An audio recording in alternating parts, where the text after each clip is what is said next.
Tonight's meetup is about how to use no-box thinking to grow your business, how to think to like DaVinci and Steve Jobs, who are pretty interesting people to learn how to think about their method of thinking. I want to give credit to Mr. Arnstein here, the CEO, President of BitBean, for allowing this space to be used, for his associate Ralph Lasry, for making all the arrangements, and hopefully tonight will be worth your time. Before I start, I just want to ask a question. I just want to make sure everybody sees this. Does everybody see these? Are they familiar? They're familiar? So on. Okay. And again, I just want to ask some questions. Does anybody know why Indians, Native American Indians, used canoes and Eskimos used kayaks? Do you know what a kayak is? Does anybody know? Does anybody want to answer? Okay. Kayak is more so like right. It covers you. Covers, right. But why don't they? Why doesn't Indians use that? Why doesn't Eskimos use canoes? It's cold there. Okay. So. Right, just over the just track, but canoes also do that. I think Native Americans were more tribal, and they worked more together in groups, versus Eskimos were more solitary. So a kayak. But don't tell that to an Eskimo, because in the country they really live. They're connected. In an Eskimo life, you can literally walk into the other guy's igloo, take a piece of more meat off his table, in the middle of the meal, and they really have a community life. So one more question. Does anybody know why leaves fall off a tree? This is pretty obvious. Right. Why would they die? Okay.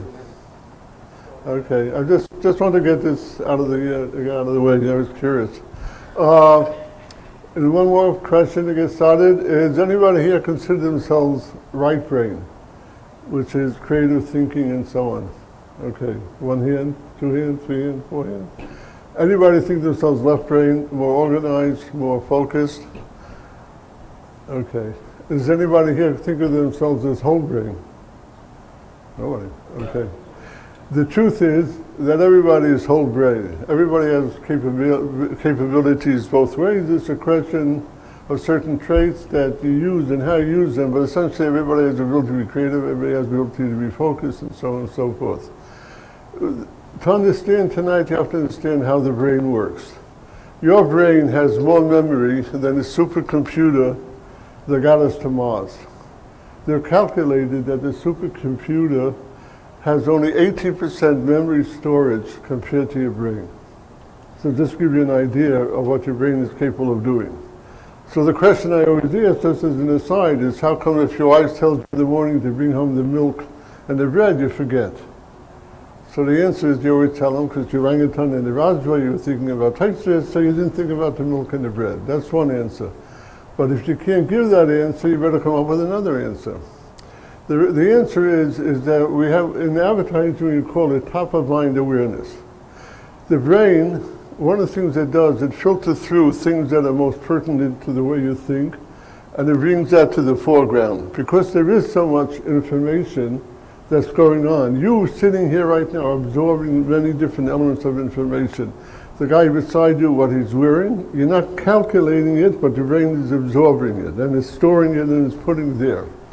Give you an example. Occasionally, I'm sure that you'll sit back and reflect on something happened by your bar mitzvah or something, and you'll see it as clear as day. It'll come right back. Now, it's maybe 10, 15, 20 years ago or whatever, and you haven't lived it, you haven't experienced it for that long of a time. The answer is it's stored in your brain. Your brain stores memory, and all types of things that you go through in your life is in your brain. So now let's talk about no-box thinking. There are 3 types of thinking processes, and I'll show them to you once I can open this. I did it. Okay. So everybody can see this. And first one is called Convergent. Second one is called Divergent. The third one is called what I call no box, and I'll explain that. Convergent, by the way, if you could read my handwriting, you're better than me, because I can never read it, so I'm aiming the ears for what it says here. Convergent is basically, there's one answer. Convergent is the way you learn in school, that a right answer, you have a multiple choice. You have to know, you take a math test, and you want to know what's the right answer, 2 plus 2, how much is that? You go up in grades, in science, in history. It always comes down to what's the right answer. You get into business, it's the same thing. You're sitting around an office and the boss asks you, okay, we have this problem, and we have an idea, and you have to come up with the right idea. There's no diversity in your thinking. It's basically a focus on the problem for what the problem is. Example, I have to get more sales. Okay, I got to get more sales. That means I got to make more calls. I got to get out there. I got to see more people. And it's a very narrow focus of how you look at a problem, how you understand the problem, and how you come up with a solution. And there's very little creativity involved with that. Divergent is where you go beyond the problem and you access things that are not necessarily related to the problem. You access things that are way out there, but as you're dealing with the problem, you're going to pull them in to see if there's something you can associate as a solution to the problem. So I'm going to give you some examples. You all know the Post-it note, and it looks like a very interesting thing. It really is a convergent. And here's the reason why. How did this come about? In 3M, there was a gentleman in charge of whatever research, and he developed a glue. But the glue he developed turned out not to be such a strong glue. So they really didn't have the practical use for it, for what they wanted to use it for. But he didn't want it just tossed out of the window, so he came up with the idea, let's pull it on billboards, you know, in the office, and the corkboards we'll put on there instead of tacks. So whether the marketing department or the people higher up said, nah, it's not worth going into that business because people have a solution already, there really isn't a need for it. So it was shelved. It was put away and it was forgotten about for years. Until somebody associated with the problem happened to be reading a book, and he decided he'll stick this in the book and use it if he could find a page the next time. And then he noticed that, lo and behold, that it comes off the page, and they came up with the idea of a different use for it. The process of thinking, and this is very critical, is that the problem was I got a glue that's not really that good, it doesn't do the job. My idea of the right answer is not accepted, it's the wrong answer, and that's it. There's no more solution to that, and we'll forget about it. Until by accident, they came up with the answer. It was an accidental finding of the answer. So we'll leave this and I'll come back to it. Divergent thinking is, I'll give you a number of examples. We'll start with Just Do It. Everybody heard of Nike, the Just Do It campaign, the famous line. So I wrote about this many years ago, and for those who don't remember, I'll tell you how it came about. How did they come to that line? The gentleman, Dan Wyden of Wyden Kennedy, was working, he was the head of the agency that had the Nike account, and he was working on coming up with a theme. Nike was about, you know, serious sports and so on, so he needed something with muscle to define that. Over lunch he had lunch, and they were talking about a book by an author, if you ever heard of him, Norman Mailer, a famous Jewish author, you know, secular Jewish author. Now, you're sitting and working on Nike, which has nothing to do with books or anything, so ordinarily in convergent thinking, you dismiss that and you go on, you don't waste time on it. But he decided to stay with that process of that book and his thinking. And they were talking about a book called Execution is Song. Execution is Song was about a murderer, convicted murderer. So again, you're sitting there working on Nike. If you focus on finding the right answer and getting right to the point, this has nothing to do, it's totally irrelevant, it's out the window, and you get back, get your mind back on track. He, as a creative person, said no, he wants to follow it further. He remembered in the book that when this person, this murderer was going to the execution, and he was about to step into the gas chamber, he said to the people around him, let's do it. And he liked the firmness of it, the seriousness of it, he liked the whole tone of it, And he worked on it until he found a word that he liked, just do it, and that's how just do it came about. So think for a second. Do you imagine if you're in an office someplace and you're sitting there and this pops in your mind, it's the first thing you do is you push it out of your mind because there's no relationship whatever. This way of thinking, which is created, is called lateral thinking. You're looking to the side to come up to solutions, and you're willing to follow tracks that are not at all related to anything of the subject at hand, but you're willing to pursue it to see if it comes back to that problem that you're dealing with and see where it leads.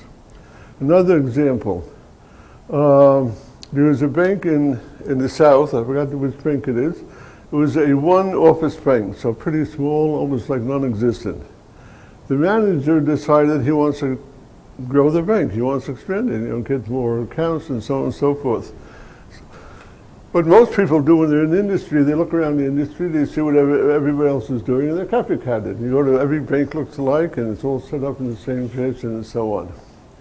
He decided to go outside the banking industry entirely, and he went to a different industry, and he went to a different company. A company called Starbucks.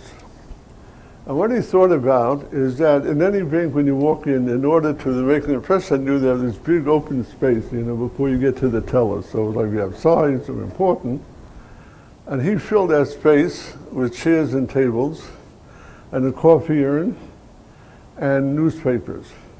And you could come in there, whether you had an account there or not, and you could sit there and chat and do whatever you want. And he grew that one branch into 101 branches. He went outside totally of the realm of his business to look for solutions. He was focused on growing it, but he brought in something else. A third method is, a third example is in Japan, they're working on the speed train. And they were working on an engine, in order to play go fast, you need a big engine and so on, but they also work on the aerodynamics. And they're looking for ways of understanding aerodynamics, and guess where they went? They went to the kingfisher bird. And they studied the shape of its face along, because it dives, it goes very fast, it dives into the water, we have fish, and the shape of the bill and so on. And if you ever see a picture of the speed train, it's exactly the shape, the angle. It's not a straight angle, it sort of curves up. It's a very interesting shape. And the front of the engine is shaped exactly like that bird. That's divergent thinking. You're focusing on a problem, but you go out of the problem and you, and you look for solutions someplace else related to that problem. The one thing that they both have in common is they both are focusing on the problem. And in convergent thinking, which is the way most people think, we try and find the answer, the right answer, and if there's no right answer, I'm stuck, and I go farther, and so on. Divergence says, no, you can go beyond that, look around you, and maybe it's another industry. Warren Buffett would not buy a company where he didn't research and find out that the top executives are divergent thinkers. If they are not studying other industries entirely unrelated to their own industry to learn solutions and things like that, he would not buy that company because he felt it's limited. So that's convergent and divergent. Now let's talk about what's no box. To understand no box best, and because I knew that I would not be able to remember every quote, you're going to have to bear with me because I want to quote people or the ultimate representative of what no box is about. So I'm going to start with somebody named Albert Einstein. I'm sure you all heard of him. I have no, first of all, I do want to put this down. Excuse me 1 second.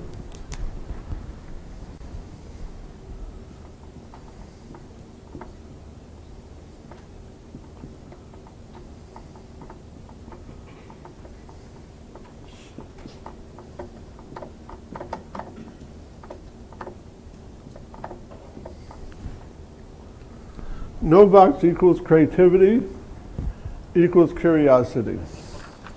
Now let me read you and bear with me for a few minutes. I have no special talent. I am only passionately curious. Albert Einstein. The creative person wants to be a know-it-all. He wants to know about all kinds of things, ancient history, 19th century mathematics, current manufacturing techniques, flower arranging, and hog futures, because he never knows when these ideas may come together to form a new idea. It may happen 6 minutes later, or 6 months, or 6 years down the line, but he has faith it will happen.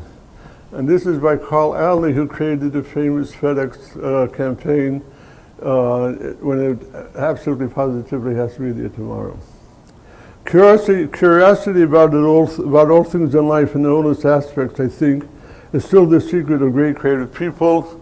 By Bill Bernbach, one of the giants of the advertising agency. I've written about him often. Curiosity is the backbone of no box thinking, and I'll explain that. But now I want to read from the notes of the ultimate representative of the Renaissance man, DaVinci, because he lays it out. He left over 15,000 notebooks, out of which we have 7,000. And in this short piece, I think he says it very clearly. I roamed the countryside searching for answers to things I did not understand. Why shoals existed on the tops of mountains, along with the influence of coral and plants and seaweed usually found in the sea. Why the sun lasts a longer time than that which causes it, and why immediately on its creation the lightning becomes visible to the eye while the sun requires time to travel. How the various circles of water form around the spot which has been struck by a stone, and why a bird sustains itself in the air. These questions and other strange phenomena engage my thought throughout my life. Why is the sky blue and do birds' wings flutter faster when they take off or land?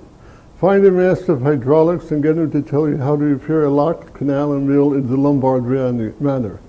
Ask about the measurement of the sun promised me by Maestro Giovanni Francesi. Calculate the measurements of Milan and suburbs. In other words, the world was a wide open world of discovery, of learning, of pulling things in. And the one who sums it up is Steve Jobs. Creativity is just connecting things. When you ask creative people how they did something, they feel a little guilty because they didn't really do it. They just saw something. It seemed obvious to them after a while. That's because they were able to connect experiences they've had and synthesize new things. The point is that no box thinking essentially has nothing to do with any specific problem. No box thinking, your mind is open to everything, you're curious about things, you're taking in information, and through that information, eventually the dots connect, and you come up with a solution. Unlike Convergent and Divergent, which is focused on a problem and only looks at things related to the problem, you're out there exploring and understanding, and because of that. When I ask you what this is, I'm sure most of you said it's a fork. I don't think I would say differently. Let me tell you what Da Vinci would say. The first thing you would do is, what kind of sound does it make? Why does it make sound? What happens if I did it against this? What happens if I did it over here? What happens if I change the metal? What happens if I did two pieces of metal together? He'd want to then, how can I hear it? How do I explore it? What makes sound, and how do I hear it? And that's how Edison came on with what we have today, the phonograph and the telephone, and trying to understand the phenomena that surround us, but understanding and how to put it together and how to make it work. It's that openness without any parameters. It's that openness purely based on curiosity and a willingness to know and knowledge. In his notes, he studied faces, all types of faces, Da Vinci. And he puts together odd faces. Some of them are very grotesque, I mean, almost like scary. Like misshapen faces, where the jaw is one way and, you know, they're totally imbalanced. But the reason why he did it, he was exploring how elements come together in features and how features work. His most famous painting, among the most famous paintings in the world, the Mona Lisa, was based on those studies. The curator said about the Mona Lisa, which is basically essentially prices. His other painting sold 2 years ago, or last year, for $400 million, his second most famous painting. But this one is priceless. He said that it didn't have to do with art. It had to do with knowledge. And the pieces that he put together to create this painting came out of vast knowledge about the body, about perspective, about angles, and so on and so forth. When a person is open to just absorbing and not filtering through and not saying it can't be, it isn't. No-box thinking essentially is the ability to say, I don't know what the answer is. I don't know if there is an answer. I may not come up with an answer, but I want to see where this leads me, and I want to put this combination together with that. The reason I asked about the canoes, and some of you alluded to what the answer is, the reason why Indians, I was sitting in the subway once, and I asked myself that question. How come Indians use canoes and they don't use kayaks and vice versa? Rather than pushing it aside and forgetting about it, when I got home I turned on the computer and I looked it up. And there's a very simple reason why Eskimos don't use kayaks and not canoes is they can't swim. And the reason they can't swim is because the water's too cold to learn how to swim. So they need a type of a boat that if it turned over, turns back up the same way, and in some cases done very tightly, because otherwise they drown. So they need that type. Indians, because they could swim, don't have that problem. But I took it a step further and I asked myself, how do you make a canoe? I was curious about it. So it's fascinating. A canoe is made from 7 different elements. A bark of this tree, totally different wood to make the skeleton, a different plant in order to make the rope, a different plant to make sap that they use. All 7 different elements have to come together in order to make a canoe. So I said to myself, there's something interesting here, that you could have problems and the solution is not evident, and it's not evident with one thing, it's not evident with 2 things.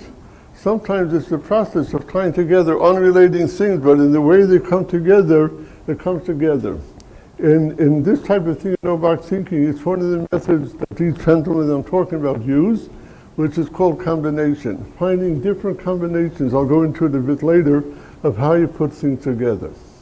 When I ask you about how leaves fall, so the obvious answer is that whether they fall, they're dead, and so on. It's a fascinating answer. So I'm sitting at a train station in northern Jersey on a beautiful spring day, I think 2 years ago, and across the tracks there's a beautiful tree, a really fully laden tree, and it's just a joy to look at it. So yes, how come the leaves have to fall off? So I went on Google right away and I found a fascinating answer. And the reason why is as follows. Trees survive on green, on the chlorophyll, that leaves, that green of the chlorophyll. When they die, if they stay on the tree, they won't produce any more chlorophyll. That means next year the tree will die, because during the season it needs that chlorophyll in order to get enough nutrients to last it throughout the year. So what the tree does, and listen to this, what the tree does, it creates its own cells to push to push the leaf off. The tree itself pushes the leaf off. It literally creates a cell is born and it pushes it off, and that's how the tree survives, so a new leaf could be born and provide the chlorophyll. Certainly one could say Nephlois arborealum is unbelievable. So I thought about it for this. That's interesting. So why not in cancer find a way to give an injection into the healthy cells to reject the cancerous cells? But I don't know anything about medicine and cancer, of course. But I realize this is done with seeds. That seeds are cloned and put together where they could push off and fight against the disease and so on and so forth.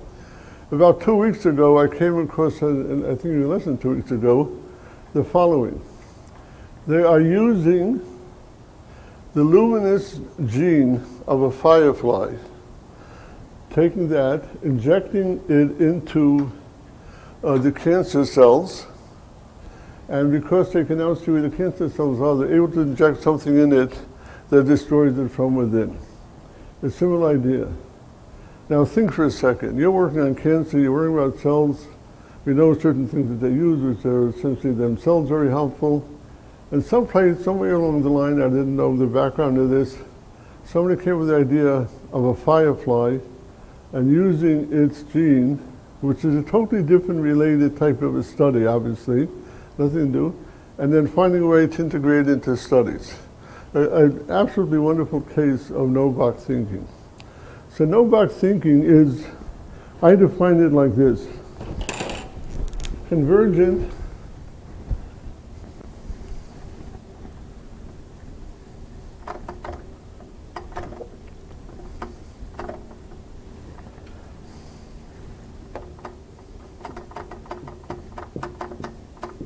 It is what it is. We just say that's it, and if I don't have a solution, I don't have an answer, I don't have an answer, I have the wrong answer, or there's only one answer. No box.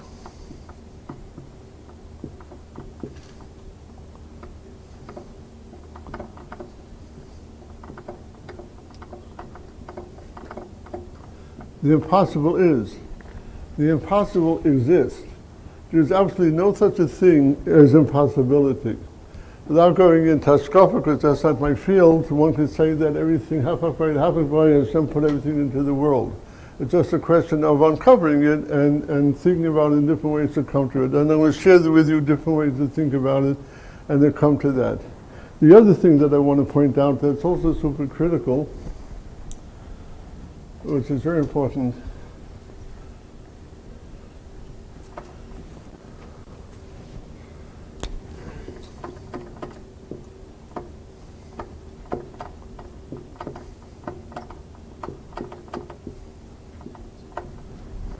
Convergent is what I call funnel thinking. Now what do I mean funnel? And funnel, I mean not tunnel thinking. Tunnel means that you're caught in something, you can't see your way out, and when you get out, you'll be clear. Funnel means all your thinking is always directed in that fashion. Every one of you has been a child, but if you look at children, we know that they're filled with curiosity. They take a block, they turn it this way, they turn it that way, they want to know what it is, they smell it, they touch it, they use all the senses to find out what it is. And this goes on through that age. Then they get to school, and what happens? No. You take a test, there's the right answer, there's the wrong answer. This goes on day after day, week after week, month after month, year after year. It's reinforced by the school, it's reinforced by report cards, it's reinforced by parents, it's reinforced by rewards and honors and so on and so forth. There's a right answer. So then you get into business, and it becomes in a way even worse. Because now you're first at a certain level, you got to respond to somebody or to yourself. And you better come up with the right answer, otherwise everything falls apart. So your mind essentially is funneled into thinking, into convergent thinking, into that one right answer type of a concept, and not to think beyond that. Secondly, as I said before, the way your brain works is the fact that it looks for what we call in advertising top-of-mind awareness. The reason why you remember Coke, it's easy to remember. Why does Coke spend $500 million a year, even though everybody in the world knows Coke? Because if they didn't spend $500 million a year, it will slip out of your memory and you'll start thinking about Pepsi. So that battle goes on to make sure that when you think about the cola soda, you're thinking about Coke or Pepsi. So the process of thinking is a funnel process. So in a sense, you're ingrained to think in that way and not think beyond that. So what I want to do now is share with you some of the ways that these gentlemen I refer to automatically, instinctively think, and you could use these starting tonight, or tomorrow, whenever you want, that you could put into practical usage of how to think of no box. But you have to also remember that no box is there no parameters, there are no rules, there's no certainties. You have to be willing to fail along the way. Elon Musk, the one who created, we all know, the Tesla car and the SpeedX rocket ships and all that, he has a simple saying: failure is an option. If you don't fail sufficiently, it means you're not innovating. The process of coming to the right answer through no box is that you expect it. You're not necessarily always going to come up with the right answer or find the right solution. That's just a part of the process. It's not that you failed. And the one who said it best is Edison. Edison had the most patents in the world, over close to 2,000 patents. And he said, I never failed once. I just found 10,000 ways to do things wrong. And 10,000 ways to do things wrong means it's all right. I just have to do 10,001 times and I'll find it right. When he developed the light bulb, so he had to figure out that luminescent thing to create it. So he experimented with thread. He experimented with fishing line. He experimented with wood splinters. He experimented with platinum. And at that time, he finally came up that carbonized bamboo would work. Now, I'm sure we've gone beyond carbonized bamboo today, but the point is, it wasn't like, oh, well, this doesn't work and it's finished. It's like, okay, let's try the next thing. Keep trying the next thing, the next thing. And there was no guarantee he would find the solution either. Not everything he patented or developed worked out, but that's the process. So the first way, and then something that they all do, all the Einsteins of the world and the Steve Jobs of the world, is that they break down the problem. When you say, I gotta get sales, that's a big thing, you know? But 1 second, let's break it down into different components. So there's a method, and they all illustrate it whether they do it in the mind or they do it in scratching. Here's a method that was developed by a professor in Tokyo University.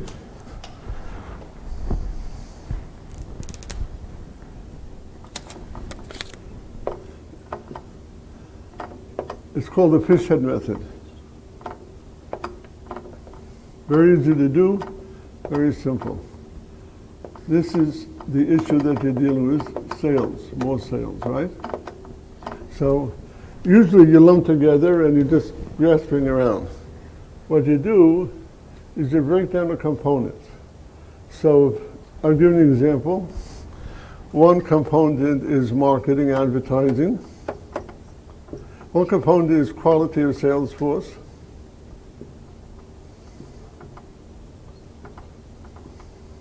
One component is referrals. And one component is what you call a presentation. There could be other, you have to decide, you know, what you're working on. So rather than just saying this, you say, okay, let me focus on marketing. And then you take marketing and you break it down into its components. This is one way to do it, you do it the same way. Another way that they do it is just simply this way, this is the center, and they do this. The same idea, really. And the idea is you break it down. So now you could study, am I weak at marketing? Maybe I'm not advertising in the right place. Maybe I'm not spending too much money, too little money. Maybe I shouldn't be advertising to begin with. Then you look at that and you begin to see where the flaws are not. Then you look at, okay, what about my sales force? Are they well trained? Do they have experience? Do they have the right type of personality, the right type of business needs? By breaking it down into the elements, you have a much clearer view of what it is that you're doing or what you should be doing. And you then are able to what you call a common solution. And then sometimes you realize it's a little bit over here and it's a little bit over there. And voila, you begin to see how it all comes together and where you should be putting your effort in. So this is what do you call it, breaking down the components. I like this because it's the simplicity of the fish head. There are different ways of doing it. I'm just sharing one tonight.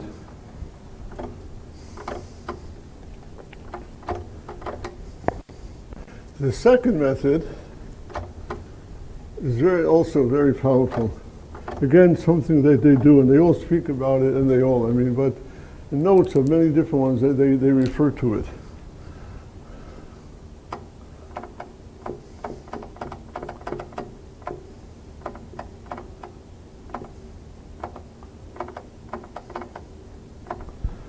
Suffer, endure. These words meant the difference between life and death for many Americans in World War II. I don't know if anybody realized it was in World War II. I'm sure some of you do. And that not only did we fight the Germans, we fought the Japanese. And we lost quite a bit. After Pearl Harbor, for about 2 years, it was just overrun. And many American soldiers and British and Australians were captured. And many were put on to work on building a 400-mile Thailand for the Japanese. And it was in absolutely the worst condition, the worst situation possible. It was a ferocious jungle, mountains, heat, humidity, every type of jungle disease that you could think of, starvation types of rations, being beaten, everything, the worst thing you could think of. I've seen pictures of the soldiers, and not to say how everybody was the same, they were just the skin and bones that way you see in concentration pictures. One of the survivors was asked, how could anybody survive? How come you survived? And he had a very insight. He said, those who died saw themselves as suffering. Those who survived saw themselves as enduring. This is called framing. How you frame it. Suffering means I can't do anything about it. It's passive. I have no resistance. There's nothing I can do to change what my circumstances is. And I'm just beaten down, and I lose faith, and I lose my spirit, and When that happens mentally, so physically it goes quick. Enduring means, no, I could resist. I could do something about it. It's tough. It's not the best situation. That's clear which I was in here. But I'll find a way to survive. I'll steal food from the Japanese. I'll do this. I'll do that. I'll do it. The mindset between suffering and enduring is worlds apart. And what you do in framing, it's called framing. I'll just write it down.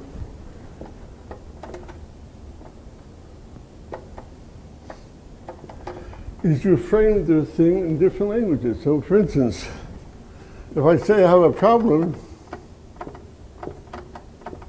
that sounds like a big mountain in front of me. It's like, what do I do with it? It's a problem, I don't know what to do with it, I do that.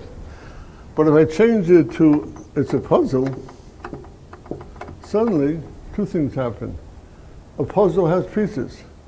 So it's a question of moving around the pieces in different ways. It's just like any puzzle. There are pieces there, and there's a solution. I just have to understand how to move around the pieces. So framing, let's say I need sales. I need to get sales, right? So again, that's a blanket word. What happens if I say attract sales? It's a different thought process.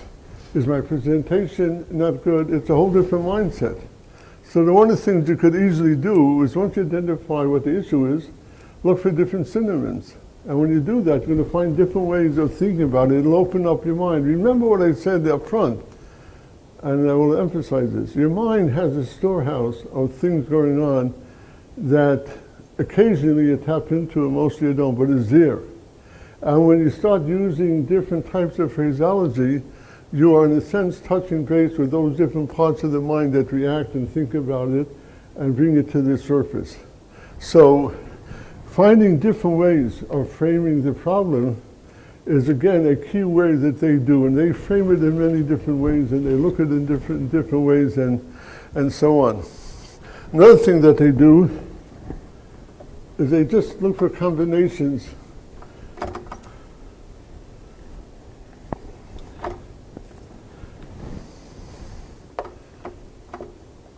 I like this because in a way this goes, well, this goes to the heart of no-box thinking.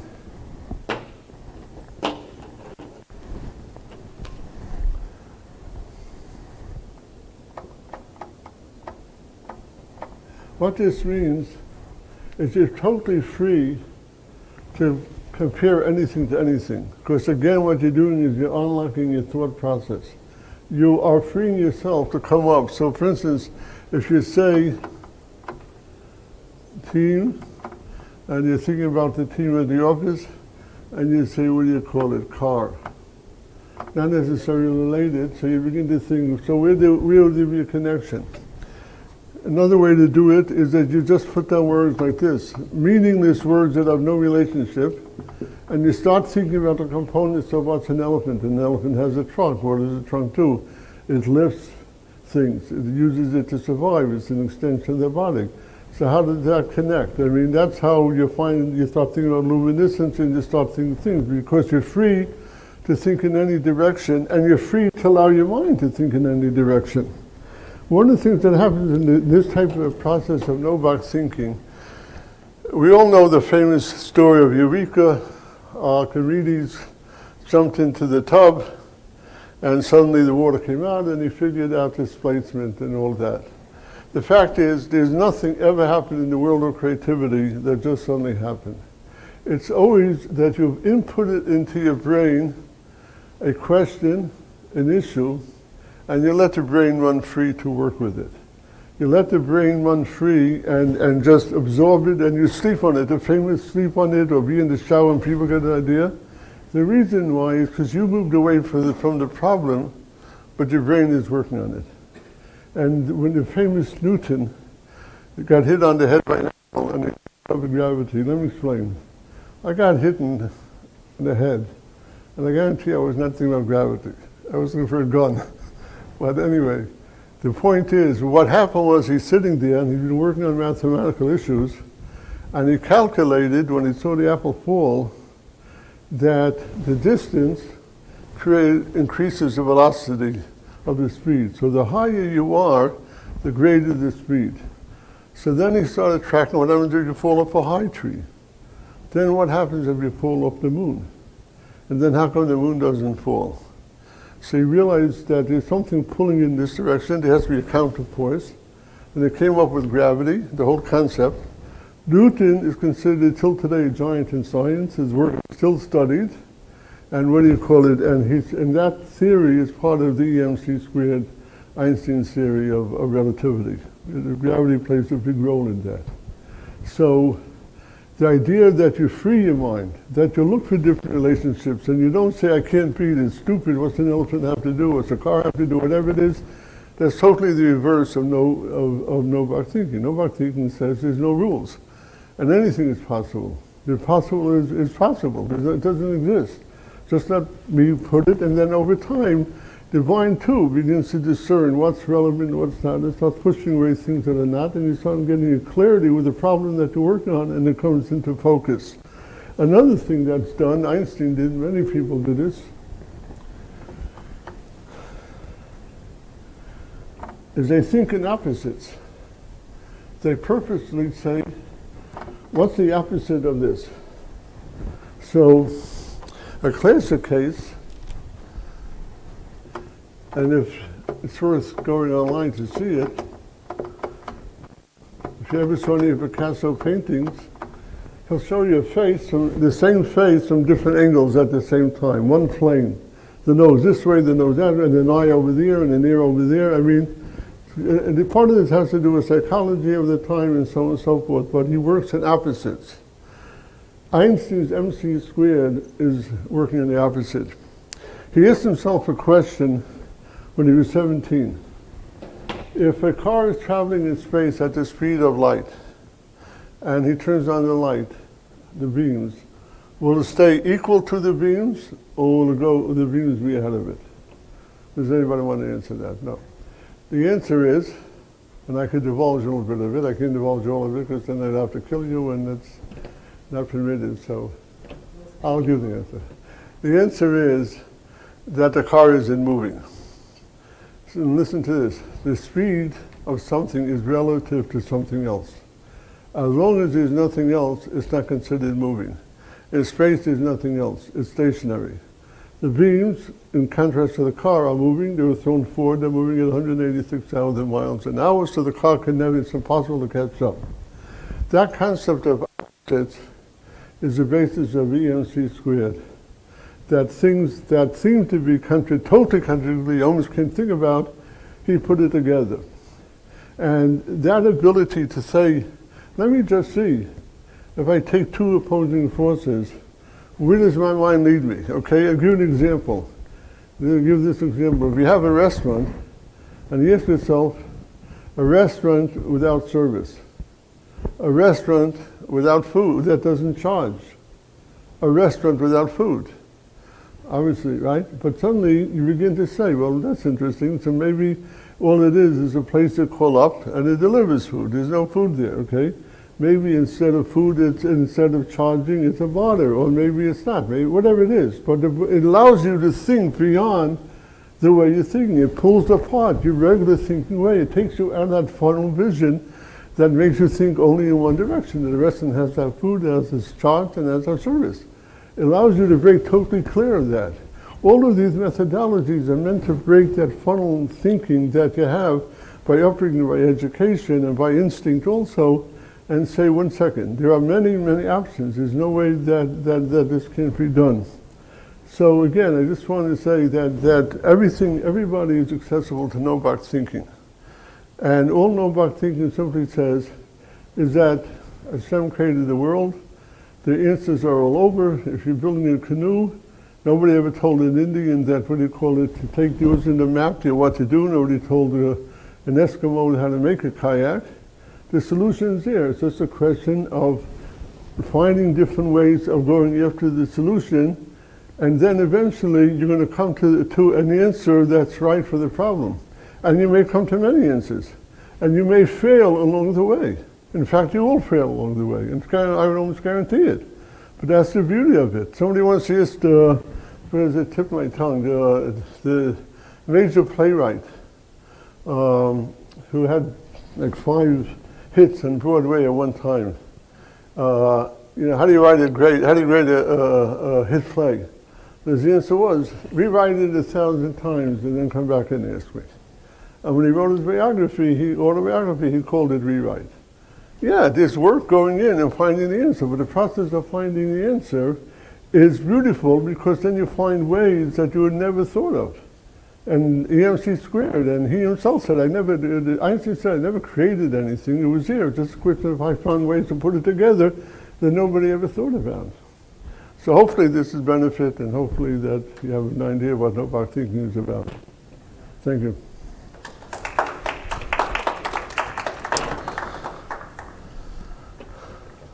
Any questions before I go? Sorry, any questions? Any questions?